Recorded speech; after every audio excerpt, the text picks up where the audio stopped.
सिंगरौली जिले में कांग्रेस पार्टी प्रधानमंत्री नरेंद्र मोदी के 17 सितंबर जन्मदिवस पर भाजपा के लोग संकल्प दिवस मना रहे हैं। उसी के विरोध में युवा कांग्रेस पार्टी बेरोजगार दिवस मनाएगी। कांग्रेस पार्टी के शहर जिला अध्यक्ष अरविंद सिंह चंदेल ने बताया कि प्रधानमंत्री नरेंद्र मोदी ने प्रधानमंत्री बनते समय शपथ ली थी कि उन्होंने कहा था कि हर वर्ष 2 करोड़ युवा बेरोजगारों को नौकरी दी जाएगी, लेकिन कुछ भी नहीं हुआ। बेरोजगार गली गली घूम रहा है, युवाओं को पकोड़े तलने की बात हो रही है। प्रधानमंत्री की उपलब्धि यही रही है। कोल इंडिया को बेच रहे हैं, उसका निजीकरण कर रहे हैं। जीएसटी से आम लोग परेशान हो रहे हैं। नोटबंदी से लोग परेशान हो गए हैं। बीएसएनएल का निजीकरण कर रहे हैं, रेलवे का निजीकरण कर रहे हैं। कोल इंडिया में 50 वर्ष से 30 वर्ष नौकरी का फार्मूला लागू कर रहे हैं, जो बिल्कुल भी सही नहीं है। यही सब उनकी उपलब्धि है। इन्हीं मुद्दों को लेकर देश के साथ सिंगरौली में भी प्रधानमंत्री नरेंद्र मोदी के 17 सितंबर जन्मदिवस पर सिंगरौली युवा कांग्रेस अध्यक्ष प्रवीण सिंह चौहान के नेतृत्व में बेरोजगार दिवस मनाया जाएगा। युवा कांग्रेस के कार्यकर्ता कोविड-19 महामारी को देखते हुए साइकिल पर सवार होकर सोशल डिस्टेंसिंग का पालन करते हुए 17 सितंबर को कलेक्ट्रेट पहुंचेंगे और वहां राष्ट्रपति के नाम ज्ञापन सौंपेंगे। 17 सितंबर को प्रधानमंत्री जी का जन्म दिवस भारतीय जनता पार्टी मना रही है। प्रधानमंत्री जी का जन्म दिवस हम लोग भी मनाएंगे युवा बेरोजगार दिवस के रूप में, क्योंकि देश को उन्होंने जो युवा को बेरोजगारी दी है वो देश के इतिहास के पन्नों में लिखा जाएगा।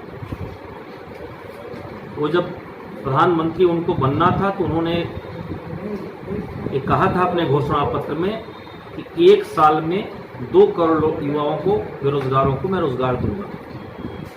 आज 2 करोड़ तो छोड़ दीजिए, जो पहले के रोजगार थे वो भी बेरोजगार हो गए इस कोविड-19 में।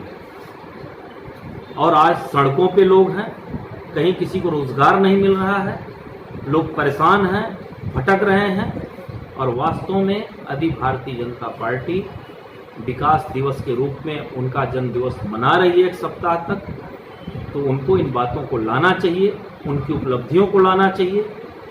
चाहे वो जीएसटी की बात हो, चाहे वो नोटबंदी की बात हो, चाहे वो कोविड-19 के लॉकडाउन की बात हो, चाहे